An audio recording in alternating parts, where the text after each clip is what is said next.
So we remain in the book of 1 Timothy. We're in chapter 5 this morning, so if you want to find your place, 1 Timothy chapter 5. We are in this elongated section on the care of widows. I've entitled this sermon, "A Godly Give and Take." But it's part one. We're going to have to tackle this in two pieces. So that's the plan. A godly give and take from 1 Timothy 5, verses 3 through 16.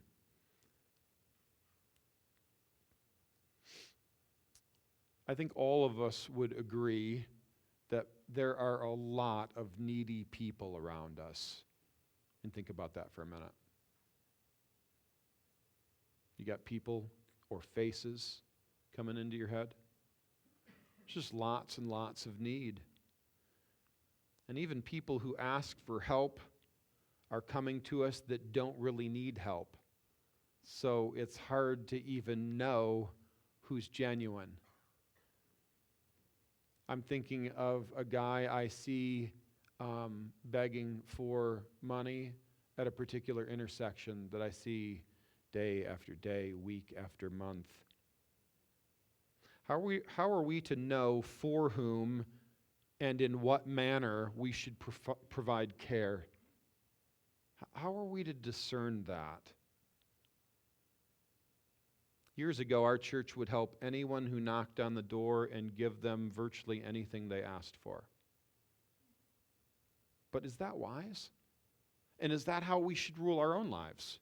Is that how we should fashion, anybody that asks anything of us, we should just immediately provide them with it?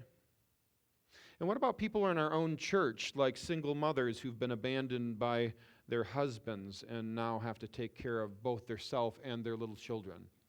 Like, how are they supposed to both work and provide, but also take care of the children that they have? How are we to navigate things like this? How are we to be godly in the give and take of charitable aid? That's the question we're trying to answer today. In the ancient world and in our world today, widows are one of the primary groups that can be in real trouble. This tends to be a group of people, the members of which can be in severe need. When a woman loses her husband, it doesn't always work out this way, of course, but oftentimes it can result in her not having the means just to provide for her everyday needs. So how do Christians individually and as a church, how are we supposed to devote ourselves to godliness in our providing such people with help? I mean, how are we supposed to pull that off? That's really an enormous task, isn't it? To make it more complicated, listen to some numbers. Okay, if you're a person that likes statistics, well, that's a hard word to say sometimes. Listen to some of these numbers. According to the most recent census, do you know how many widows are in the United States? 11.4 million in our country alone. And that number doesn't include widowers, men who have lost their wives. We're only talking about women here.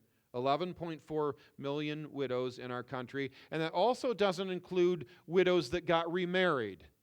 So we're talking about widows who are still alone. That's the group, and that's a big number. In Oakland County alone, 8% of the women that live in our county are widows. The average age of a woman that is widowed is around 60, and they typically live 15 years after their spouse dies on average. Think about the vast need we're talking about when we talk about widows. How can we possibly help so many for so long with so little in terms of the resources that we have? Well, our text today helps churches in every era know how to navigate this critical issue in caring for widows. In fact, chapter 5 opened the section of the letter that addresses the how-to of pastoral care.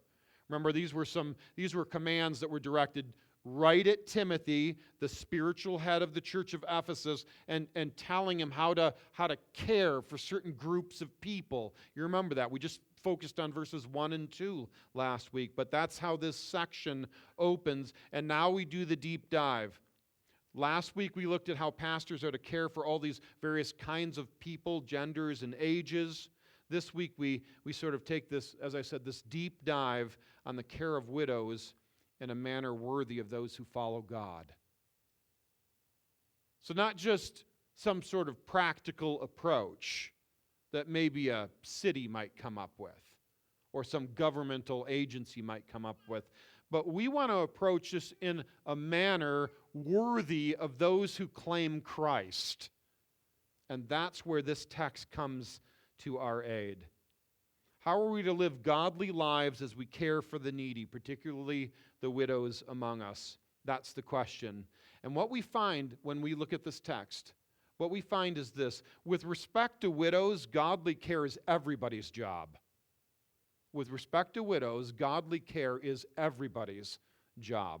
That's the theme of this text. I want you to hang on to that. We're going to unpack it again, not just this week, but also next week, Lord willing.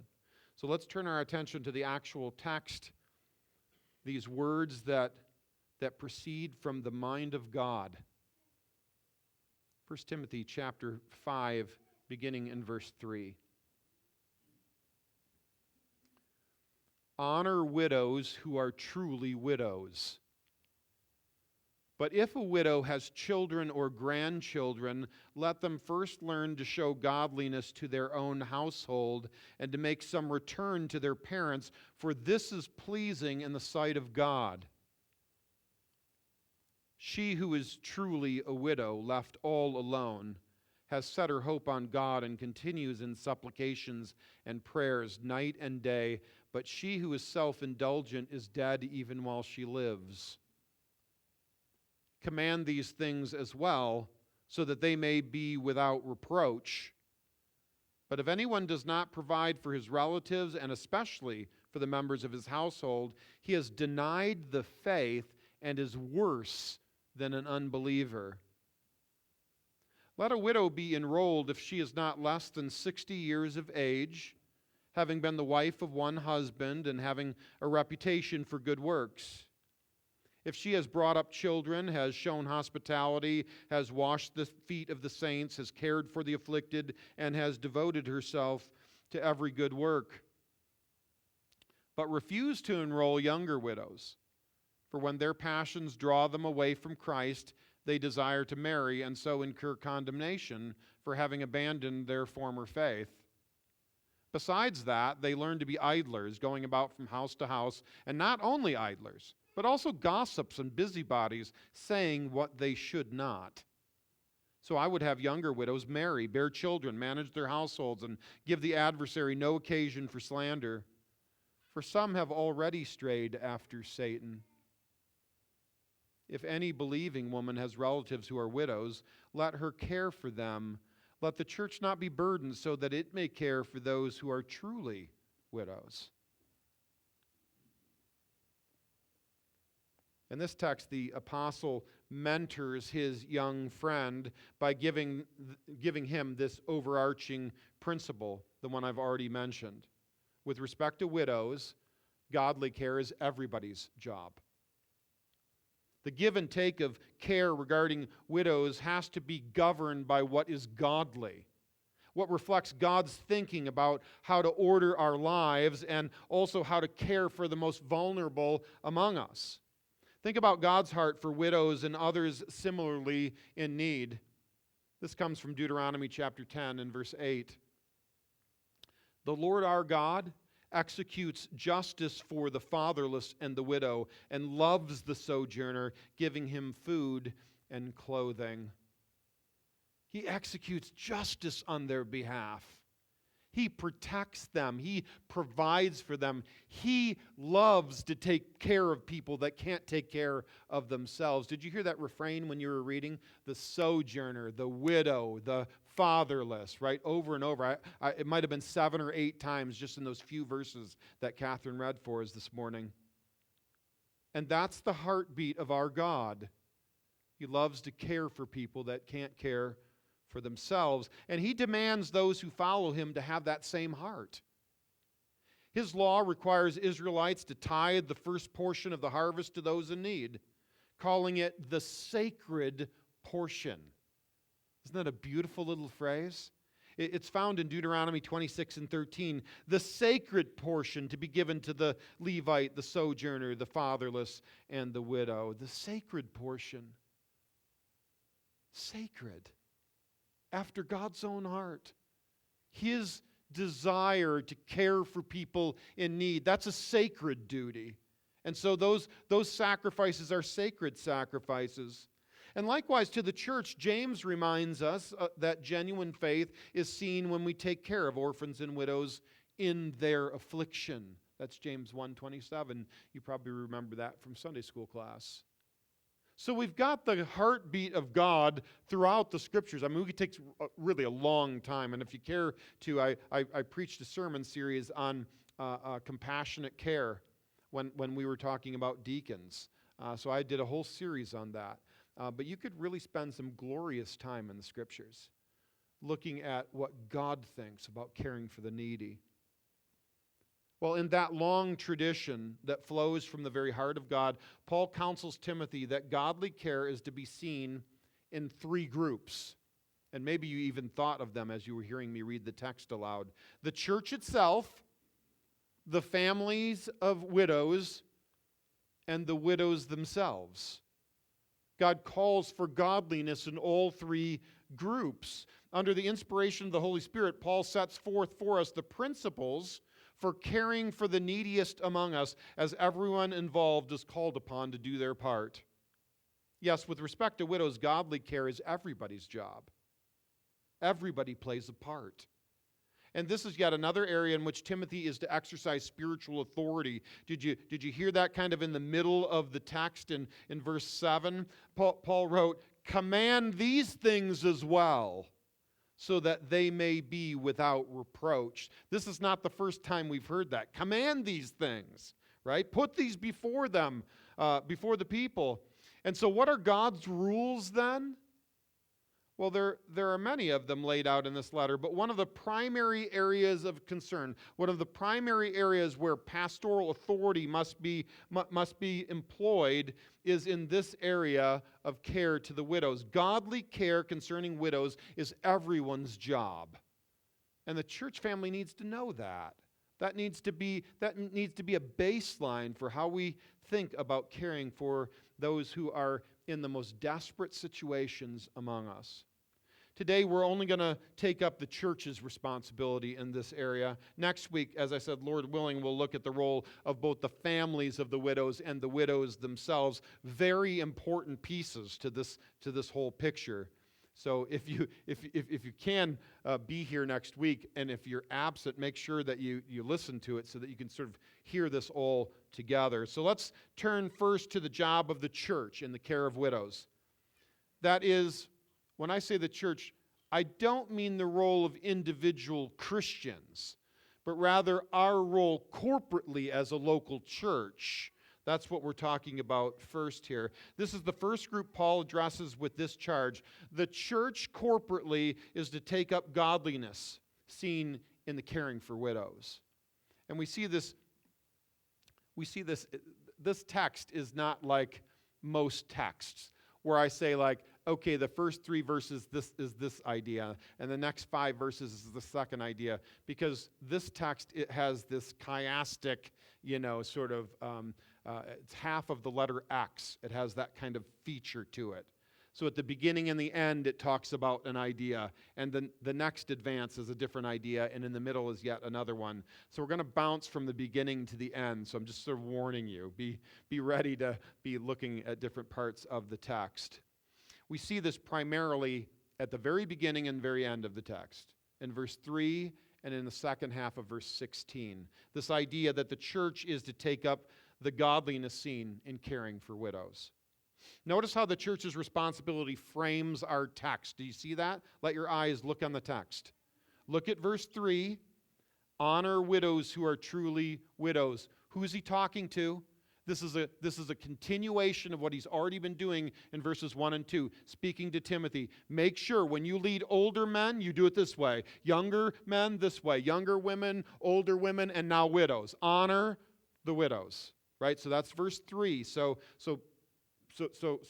There's no guesswork as to who he's talking to. He's talking to Timothy as the head of the local church. Honor widows who are truly widows. And then drop down to the last sentence of our text, the halfway through verse 16. Let the church not be burdened so that it may care for those who are really widows. So we see this idea at the front end and the back end. So we have two questions to answer when it comes to the church's responsibility. What is their responsibility? I mean, that sort of begs the question, right? What kind of care? What are they supposed to do? And then secondly, who are they responsible for? What is the church supposed to do, and to whom are they to do it? That's the two questions we're looking at. To answer the first question, let's look closely at the verbs used in these two verses. In verse 3, we read that the church is to do what? To honor widows, to honor them. That's the what. As the leader of the church, Timothy was to ensure that older men and older women were to be led and even corrected in a way that was worthy of their stature, worthy of their age, of their place in society, if you will, not in terms of riches, but in terms of age.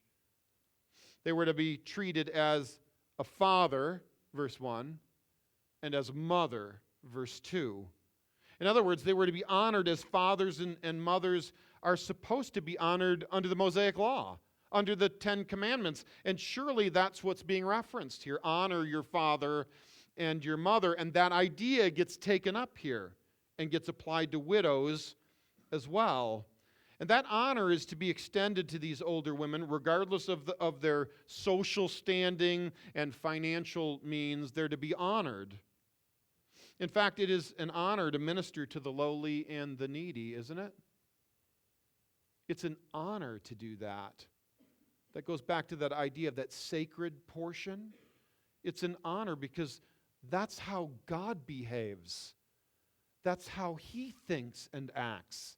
And so it's an honor for us to sort of walk in God's footsteps in that way. It also reflects the ministry of the Savior. Do you remember when John the Baptist was in prison and he started to doubt whether or not Jesus was really the Messiah? He sent some messengers and they were like, hey, John wants to know, are you the real deal or are we going to wait for somebody else? Do you remember how Jesus responded? Do you remember the words? Matthew 11, verse 4, go and tell John, this is Jesus' message back, go and tell John the blind receive their sight. And the lame walk, leopards are cleansed, and the deaf hear, and the poor have good news preached to them. That doesn't sound like Jesus was hanging around with the mighty and the people with a lot of resources and the healthy and the successful. No, Jesus was associated with the lowly and the outcast, those who were in real desperate need. And he was sure to provide for his own mother even as he hung from the cross to sort of show his heart for somebody who was about to be a widow. John 19 and verse 26 and 7 record Jesus doing one of the last things he does as he hangs in his suffering. He says to the Apostle John, your mother, and to his mother, your son. In other words, transferring his responsibility to care for Mary to his friend. To care for people who really need to be cared for then, that's godly work. That's Christ-like behavior. Behavior that honors those who are in genuine need, the way that widows so often are. The other thing is that verses 3 and 16 are complementary. They're not just saying exactly the same thing, but they're interpreting each other. So where verse 3 calls the church to honor widows, what's the verb used in verse 16? Rather, to care for them. And so the honoring of widows includes the caring for widows. Caring for them in practical ways, which could include things like helping them with food when they need it. I mean, we already saw in Acts 6 that very thing was happening. That's where the office of deacons sprung out of that need. So that might be one way that we could honor and care for widows in need, providing them with food. But it could be other kinds of physical help around the house, repairing their home or doing some work in the yard or doing all sorts of things within the house, maybe cleaning their homes and things like that. And God be praised, many of you do that sort of work. It could include rides to doctor's appointments or even and often providing financial assistance. It's a big deal, as I said from the front end. It's a huge responsibility, right? But the church cannot possibly provide care for every widow we know who needs it. We just simply can't. We don't have the capacity to do that. Even verse 16 references the possibility of the church being overly burdened in the responsibility. Did you see that in that last sentence? Don't let the church be burdened, right, so that they can care for those who are truly in need. So who does the church have responsibility over? Look at how both verse 3 and 16 refer to this idea of those who are either truly widows or those who are really widows, right? That begs the question, what does that mean? What is a true widow? What is a real widow? Now, Paul's not talking about whether or not people are being truthful. You know, like, we need to check out. Was she really married before? And that's not what he's talking about when he says true widows. This isn't talking about whether or not people are sort of telling the truth about their situation. But it is introducing the idea that there are qualifications before a widow should be helped by the church. Not every widow that comes to the church for help, can demand it. It should expect it. But rather, there's actually some requirements, and Paul lays them out for Timothy and for us. First, there's a physical requirement of actual need, a requirement of real hardship.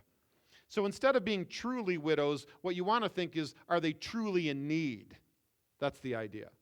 This is the sense of verse 5. She who is truly a widow, left all alone, has set her hope in God. Because there's nowhere else to set it. That's the idea. There are many ways a widow could fail to meet this requirement, of course. She might have been really successful in business in her own right and retired with oodles of money. Her husband might have been able to, by God's grace, prepare for his eventual death so that at his death maybe there were some life insurance proceeds or some savings or something like that. She might have the ability to curb her lifestyle. Maybe downsize a very large home that she no longer needs, providing money for her to care for herself. Perhaps she can cash in stock, or she has relatives who are able and willing to care for her, and you could think of 15 other ways that a widow might not qualify under this particular requirement. Another way would be if she was young enough perhaps to work. So verse 9 gives a cutoff for those who were younger than 60. In those days, in the days of the early church, a woman either getting employed or even remarrying at the age of 60 was unlikely. Now that culture is not exactly our culture, but it gives us some guidance here. It gives us some, hey, let's be discerning and practical here and see and sort of really make inquiry to see if this woman is truly in need. Because there are those that are truly in need, and we're going to need those resources. We're going to be called upon to help people. So we can't be squandering it on people who don't really need it or don't want to have their lifestyle, sort of upended by having to downsize a home or something like that. But for those who are truly in need, who set their hope on God to care for them, they should expect to find that help through God's church. They should expect that, and they should receive that. That's the whole idea of a church family. That's the whole idea of saying everything that we are and everything that we have is at the Lord's disposal. And so if there's somebody needy among us, then God, this is your stuff and I'm yours anyway. So how do you want me to serve? How do you want me to give? And certainly as we act collectively as a church and we make known needs to the church family, everybody that's committed to the Lord Jesus Christ at Union Lake should say to themselves, I want to help some way. Now, not everybody can help in exactly the same ways, right? People have worked 60 hours a week, and they can't maybe drive somebody to a hospital visit or something like that. Some are raising big families and don't have maybe as much disposable income and the like. But we ought to be always asking ourselves, how can God use me to help somebody that has set their hope on Him in the way that I have? That's why it's so important for Christians to attach themselves to a local church, to see it as a church family, to have a meaningful, sacrificial commitment to your brothers and sisters, particularly the needy among us. Now, let me just say a word here, friends. This says that church membership is important, but it also says that not just any brand of church membership will do. Being on the rolls is not enough. Coming in and out of the gathering, occasionally, it's just not enough. We have to be involved in each other's lives. We have to be committed to one another. We have to know each other. And that's really the only way that the sense of Christian community comes together, so that widows, when they set their hope on God, will actually have that hope met by God's people. That's the only way. That's the only way. So we've got to be careful here. We've got to be careful about how we approach our view of the Christian community. Have a faith that works, not a dead faith. That was James's advice to us, right? And this is in the same ballpark. Honor widows by following God's heart, by being a defender and provider of those in this most precarious situation. Are you developing relationships among those you suspect to be in need in the church? Think about that now. We don't tend to run in that direction. But are you sort of scanning the church for somebody, that person might be in some real need, and are you making a relationship with them? Oh, friends, you ought to be. You ought to be. Or do you wait for people to ask you to help? Like, do you sort of take this sort of passive approach, like, well, I'm ready to help somebody if just Bobby would tell me who to help. No, friends, we've got to be active in our participation in the church. Are you ordering your life and schedule and finances and expenditures to allow for you to contribute to the Deacon Fund regularly and to help people in need in other ways? It takes some planning, friends. It takes some deliberation. It takes some prayerful thought on how I'm going to, in a very practical way, maybe I need to not, eat out so many times a week so that I now have a reserve of money that I'm going to set aside for when people are in need. That's at the ready. Or maybe I take that and contribute it to the benevolence fund or something like that. But we've got to be thinking about how we ourselves, as part of the community, can help those who are in need. Is your life so busy with activities that you wouldn't be able to help if somebody asked you to? I mean, is your life so full of sort of extracurricular activities that you're just simply, you're benched in terms of helping the needy? That can happen too. So we've got to be real about our lives. We've got to take real steps of faith here so that we can be prepared to help. Okay, so there's this physical requirement before the church is to take on the sacred duty of caring for a widow. She must be in genuine material need. But there's also a spiritual requirement. This one, perhaps you don't know.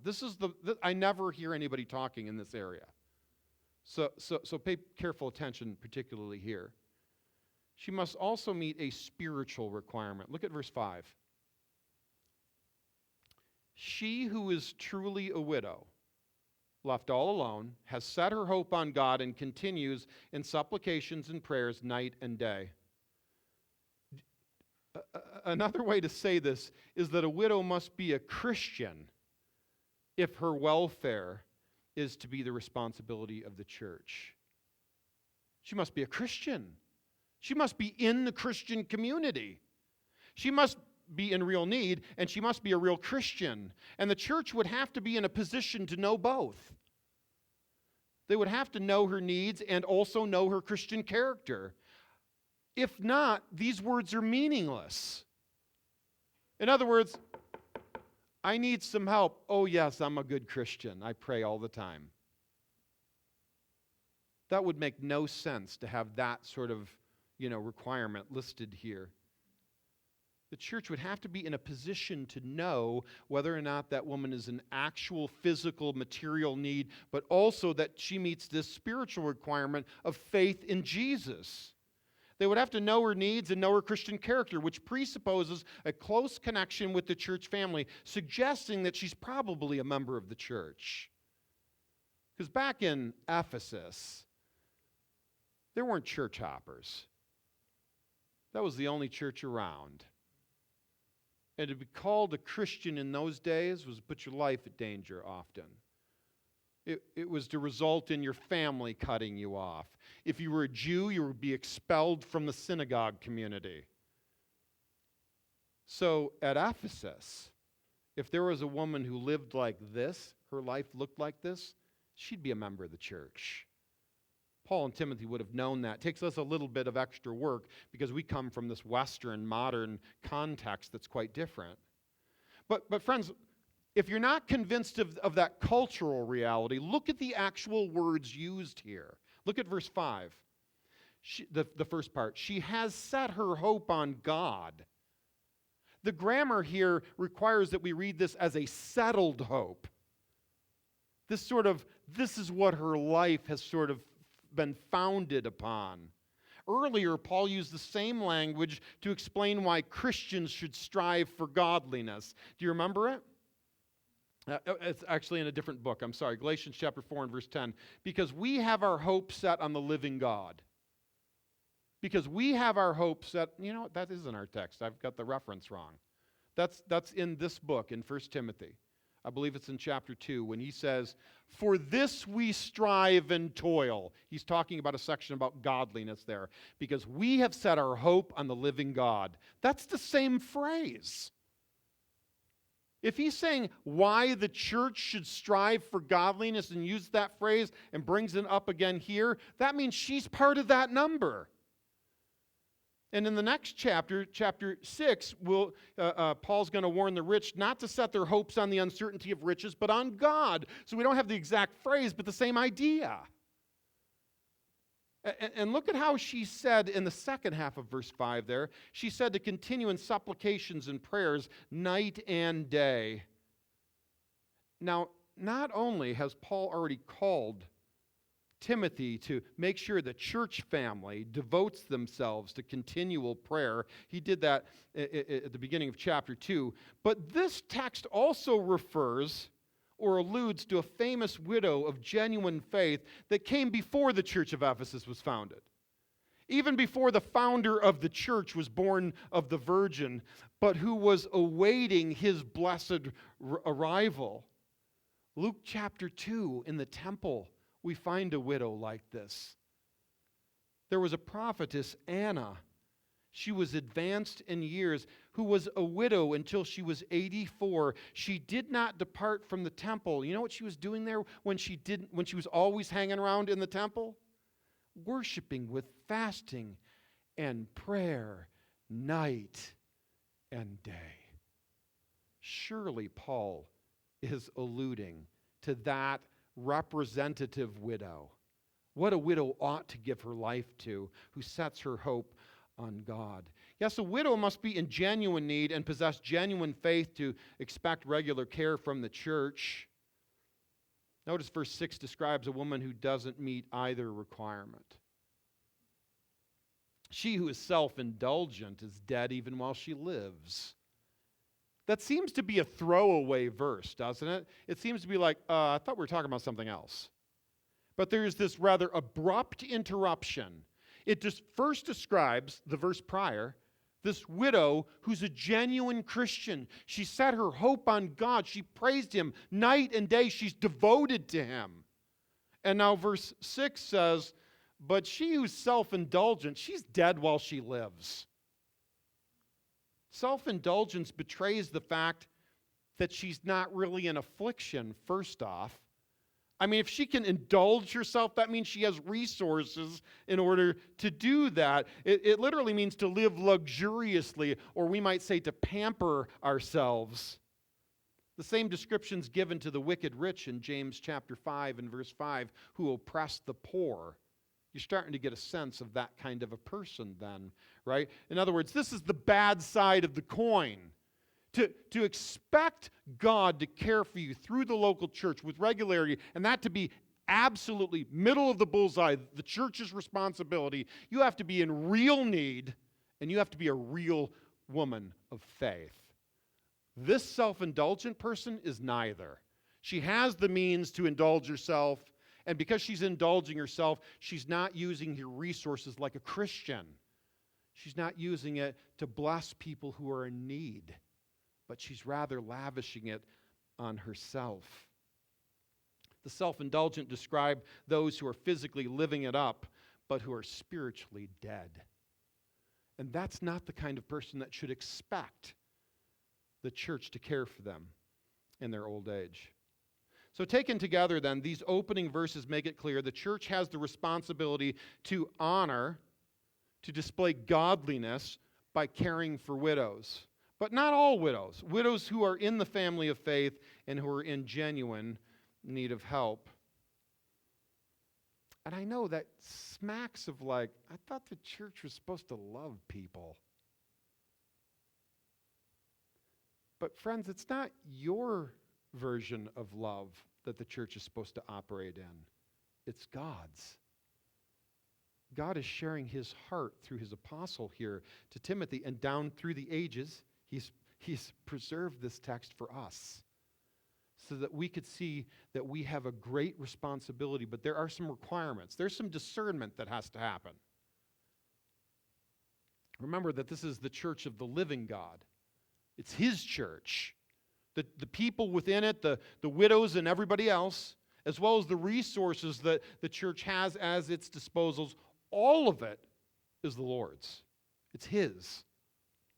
We are stewards of the people and the resources, and we are charged as a church to be wise stewards.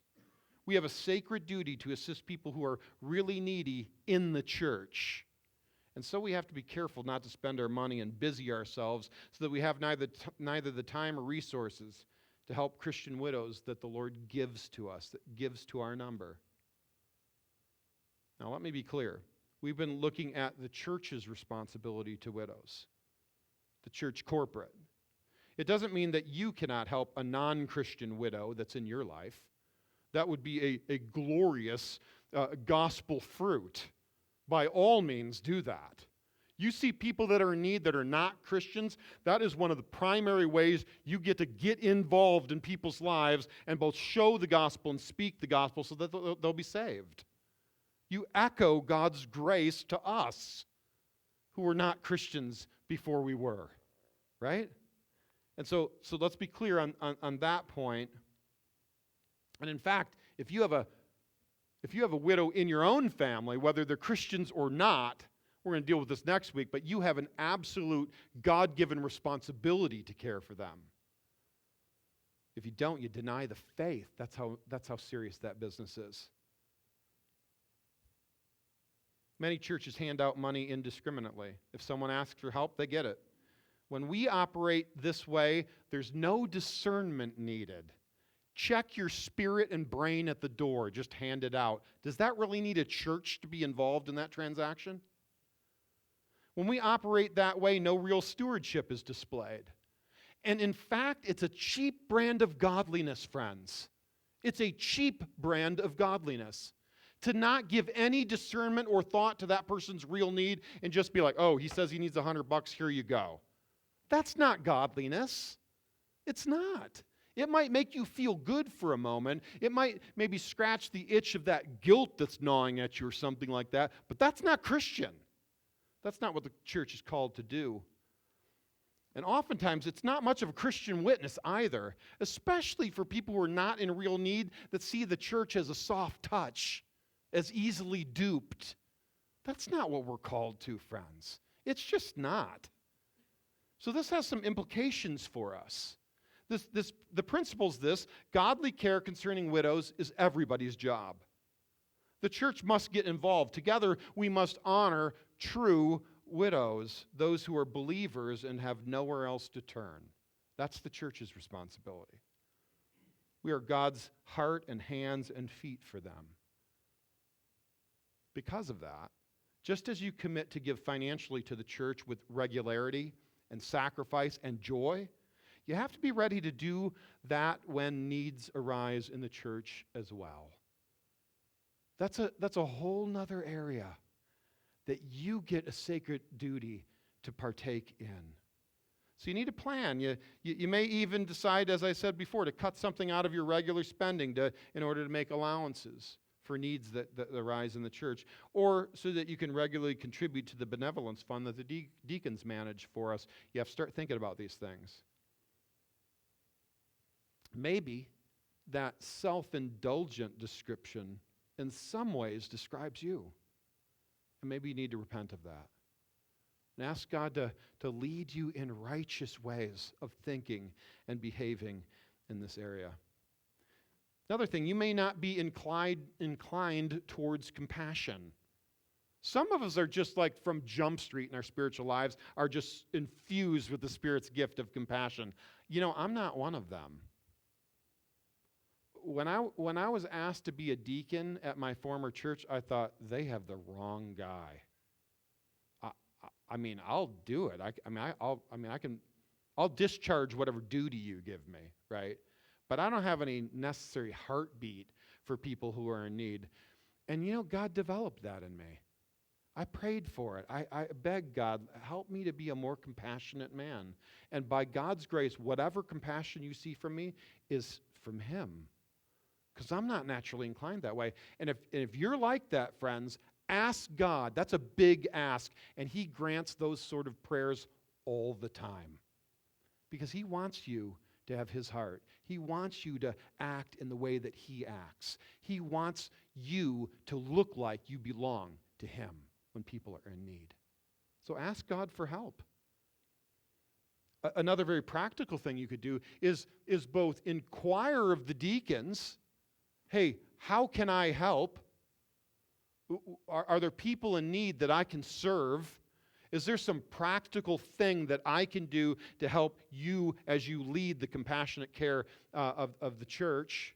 And also to share with them when you notice something, that there might be somebody in need. Bring that to the deacon's attention. Because they may have overlooked that in some way, or that hasn't been brought to light for them.